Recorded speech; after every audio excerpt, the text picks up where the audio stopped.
Hello all, welcome back. कैसे हैं आप सब लोग? आज हम लोग फिर से आपके सामने हैं एक नया क्वेश्चन लेके, जनरल एंट्री का एक नए कॉन्सेप्ट के साथ। कॉन्सेप्ट हमारा होगा डिस्काउंट से रिलेटेड, और हम उसी से रिलेटेड एक लेंथी क्वेश्चन करेंगे जिसमें हम ट्राई करेंगे कि आपके सारे के सारे डाउट्स जो हैं वो क्लियर हो जाएंगे इस टॉपिक से रिलेटेड। तो हम लोग इससे पहले स्टार्ट करें, हम लोग एक ब्रीफ कॉन्सेप्ट को समझ लेते हैं, और वो कॉन्सेप्ट है discount. So let us understand how many types of discounts we have two type of discounts. हम लोगों के पास एक होता है कैश डिस्काउंट और एक होता है ट्रेड डिस्काउंट। अब आप लोग जब भी मार्केट जाते हैं, शॉपिंग करने जाते हैं या अपनी बुक्स खरीदने भी जाते हैं, तो हम लोगों का एक नॉर्मल सा क्वेश्चन अपने बुक वेंडर भैया से होता है कि भैया इस पे कुछ डिस्काउंट मिलेगा क्या। और अगर आप लोग ये नहीं करते हैं तो प्लीज करना स्टार्ट कर दीजिए। अगर हमें डिस्काउंट मिल जाता है, कुछ पैसे कम हो जाते हैं, तो it is always good for us. As a buyer, we are always interested in having more discounts. But discount देते टाइम एज सेलर, एक सेलर की भी तो कुछ फायदा होना चाहिए, उस सेलर का भी कुछ फायदा होना चाहिए। तो ये फायदा दोनों पार्टीज को कैसे होगा, इस चीज को हम लोग समझेंगे। हम लोग बात करते हैं सबसे पहले ट्रेड डिस्काउंट की। ट्रेड डिस्काउंट वो डिस्काउंट होता है जो बल्क परचेजेस पे दिया जाता है, एक बहुत बड़ा number of amount of stock खरीदने पे दिया जाता है। ये डिस्काउंट सेलर देता है बायर को, और ये सेलर कौन होगा? ये कोई रिटेलर नहीं होगा, ये सेलर होगा या तो होलसेलर या फिर मैन्युफैक्चरर। ठीक है। जब इसके यहां से आप बल्क में सामान खरीदेंगे, तब आपको दिया जाने वाला डिस्काउंट कहलाएगा ट्रेड डिस्काउंट। ओके। क्योंकि उनको अपनी सेल्स बढ़ानी है, just in order to improve their sales, to increase their sales, they give you attractive offers कि अगर आप हमसे इतना सारा सामान खरीदते हैं तो हम आप लोगों को कुछ अमाउंट ऑफ डिस्काउंट ऑफर कर सकते हैं। अगर आप एक यूनिट खरीदेंगे तो आपको ये एमआरपी पे ही पड़ेगा, लेकिन अगर आप हमसे 10 क्वांटिटी खरीदेंगे तो हम आपको इसको कुछ सस्ते में दे देंगे। ऐसे ही अगर इसका एक बहुत ही बेसिक एग्जांपल मैं आपको दूं, तो आप लोगों को पता होगा जब हम लोग फोटोकॉपी वाले की शॉप पे जाते हैं, थोड़ा तो बार्गेन करते ही होंगे आप लोग। तो जब फोटोकॉपी वाले की शॉप पे जाते हैं, अगर आप उससे बोलोगे कि भैया मैं ये एक शीट प्रिंट कराऊंगा, तो वो आपसे शायद 2 रुपीज पर पेज ही चार्ज करेगा। लेकिन अगर आप उसको बोलोगे कि भैया मेरे को ये पूरी की पूरी अपने दोस्त की कॉपी, पूरी कॉपी मेरे को फोटोकॉपी करानी है, तो आप मुझे कुछ डिस्काउंट देंगे, तो वो बोलता है ओके, ये मैं आपको 2 रुपीज की जगह या तो 1.5 दे दूंगा या 1.75 दे दूंगा, कुछ ऐसा amount, what ever is convenient for him, he can offer you. अब ये क्या हुआ? इसका मतलब जब भी हम बल्क में बात करेंगे और बल्क में हम लोग कुछ सामान लेंगे, तो उस सामान या सर्विसेज के बदले जो डिस्काउंट मिलेगा उसको कहा जाएगा ट्रेड डिस्काउंट। ठीक हो गया? ये हमारी हो गई बेसिक ट्रेड डिस्काउंट की डेफिनेशन। ऐसे ही अगर मैं कैश डिस्काउंट की बात करूं, जैसे कि मुझे नाम ही बता रहा है, ये है कैश डिस्काउंट, कैश पर दिया जाने वाला डिस्काउंट। मतलब मैम कुछ समझ नहीं आया? समझते हैं। कैश डिस्काउंट वो डिस्काउंट होता है जो कस्टमर्स को दिया जाएगा। किस लिए दिया जाएगा? अगर आप हमें कैश में जल्दी पेमेंट कर दें, कैश पेमेंट कर दें, और वो भी जल्दी कर दें, विद इन हमारे बताए हुए टाइम पीरियड में कर दें। ठीक है। With in specified time period अगर आप हमें ये पेमेंट कर देते हैं, तो हम आप लोगों को कुछ डिस्काउंट दे सकते हैं। इसका मतलब मैम ये हो गया कि सेल के टाइम पे ये वाला डिस्काउंट पता होगा, लेकिन जब हम सेल कर रहे हैं उस समय हमें कैश डिस्काउंट पता नहीं होगा कि क्या ये डिस्काउंट एप्लीकेबल है मेरी उस सेल के ऊपर या नहीं है। आप लोग बात को ध्यान से सुनिएगा, मैं क्या कहना चाह रही हूं। मैं ये बोल रही हूं कि at the time of sale trade discount तो सेलर की तरफ से ऑफर किया जाएगा, और ये सेलर को और बायर को सेलर को और बायर को दोनों को ही पता होगा कि मुझे ये डिस्काउंट मिल रहा है और मुझे ये डिस्काउंट पे करना है। ठीक हो गया? ये दोनों पार्टीज अवेयर होंगी ट्रेड डिस्काउंट से। लेकिन कैश डिस्काउंट होगा या नहीं होगा, हमने टर्म बता दी, कि अगर आप हमें आज के आज पेमेंट कर जाओ, या अगर आप हमें विद इन 7 डेज अगर आप हमें कैश पेमेंट करते हैं, कैश या बैंक के थ्रू पेमेंट करते हैं, तो मैं आपको फर्दर एक्स्ट्रा 5% और डिस्काउंट दे सकता हूं। ये डिस्काउंट एप्लीकेबल होगा या नहीं होगा, एप्लीकेबल होगा या नहीं होगा, ये हमें सेल के टाइम पे कंफर्मेशन इसकी नहीं होती। सेल के टाइम पे इसकी कंफर्मेशन नहीं होती है। बात समझ आ रही है आपको? तो इसका मतलब मैम हम लोग ये ट्रेड डिस्काउंट तो हमारे इनवॉइस में करेक्टली शो कर सकते हैं।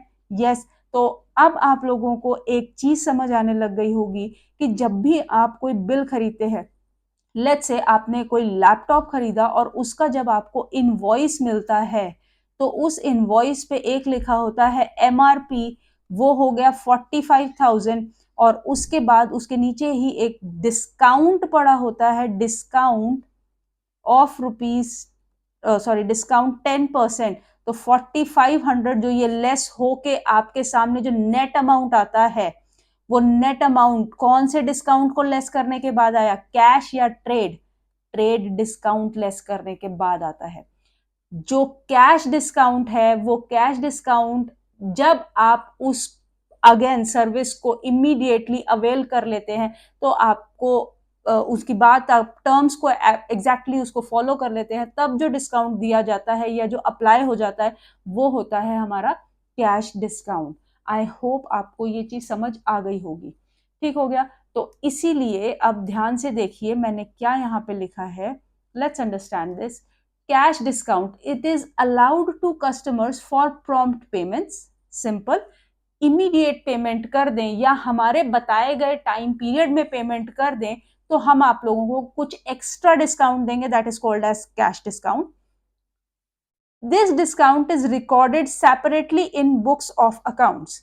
मतलब ये कैश डिस्काउंट सेलर और बायर दोनों अपनी बुक्स में रिकॉर्ड करेंगे, इसको रिफ्लेक्ट करवाया जाएगा, ये दिखाई देगा।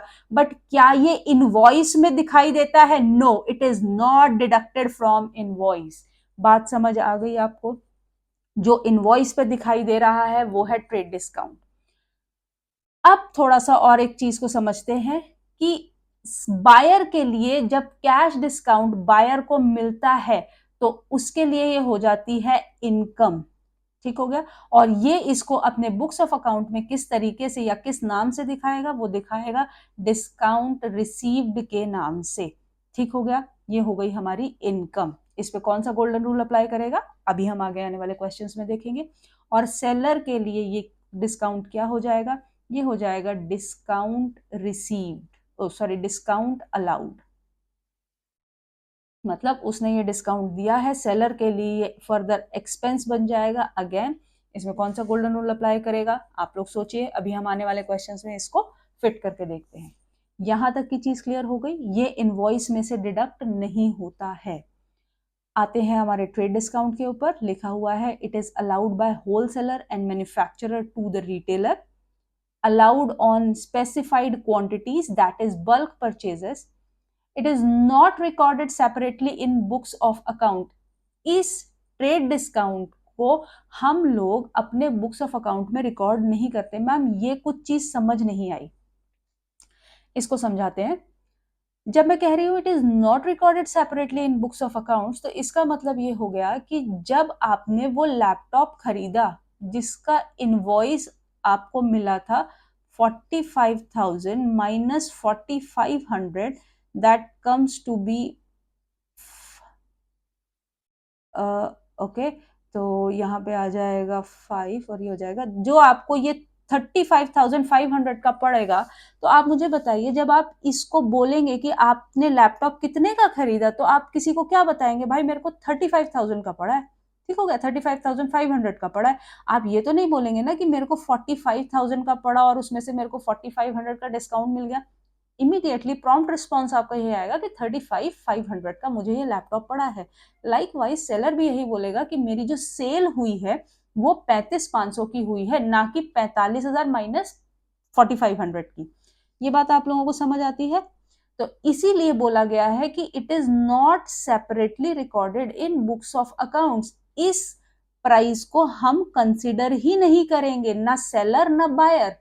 बायर बोलेगा कि मेरा गुड्स जो है या मेरा अमाउंट जो मैंने पे किया है मुझे कितने का पड़ा, बायर बोलेगा 35,000, और सेलर बोलेगा मेरे को कितने की सेल करी, मैंने कितने कमाए, तो वो सिंपल सी चीज बोलेगा मैंने 35,500 कमाए।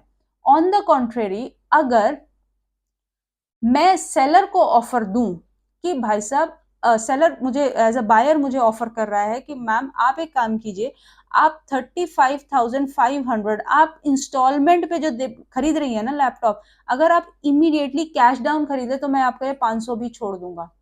तो वो क्या बोलेगा, तब सेलर बोलेगा कि उसकी जो सेल थी वो थी 35,500 की, लेकिन उसने 500 रुपए और छोड़े, तो अल्टीमेटली उसके हाथ में आया ओनली 35,000। और इसी तरीके से बायर बोलेगा कि मेरा को कॉस्ट पड़ी इस लैपटॉप की 35,500, लेकिन क्योंकि मैं कैश डाउन पेमेंट पे लैपटॉप खरीद लाई तो मेरे को 500 रुपए और कम हो गया, और इसी तरीके से मेरा 500 का गेन रहा, और मेरा टोटल जो मेरे को सामान मिला है वो 35,000 का मिला है। ये चीज आप लोगों को समझ आती है? ये हो गया हमारा total of concept of cash discount and trade discount. यहाँ पे एक चीज और लिखी हुई है, it is deducted from invoice. ये मैंने आपको पहले ही बता दिया कि जो भी आपको इनवॉइस पे डिस्काउंट दिखाई देता है वो क्या होता है, ट्रेड डिस्काउंट। अब चाहे कैश सेल हो चाहे क्रेडिट सेल हो, हम ट्रेड डिस्काउंट दोनों पे एप्लीकेबल होता है, लेकिन कैश डिस्काउंट कब मिलेगा? ऑब्वियसली लिखा ही हुआ है कैश डिस्काउंट, तो जब कैश सेल होगी, जब कैश में आप पे करेंगे तब आप वो डिस्काउंट अवेल कर सकते हैं, वरना तो नहीं होगा। सिंपल सी चीज, हमारा कॉन्सेप्ट यहाँ पे खत्म होता है। अब हम आते हैं अपने इस क्वेश्चन के ऊपर, which looks lengthy but it has wholesome concept of this particular thing which is called as discount. Question को देखते हैं। क्वेश्चन में मेरे पास कुल मिलाकर के 1 2 3 4 5 ट्रांजैक्शन हैं। धीरे धीरे पढ़ेंगे, आराम आराम से समझेंगे और समझते हुए एक एक ट्रांजैक्शन को करते चलेंगे। Pass journal entry for the following, ये 2024 मार्च 1 3 4 6 एंड 20th को हमने ये 4 ट्रांजैक्शन रिकॉर्ड करी हैं। ट्रांजैक्शंस थोड़ी सी बड़ी हैं, तो हमने इस क्वेश्चन की पर्टिकुलर ट्रांजैक्शन को अपनी अलग अलग शीट पे लिख लिया है।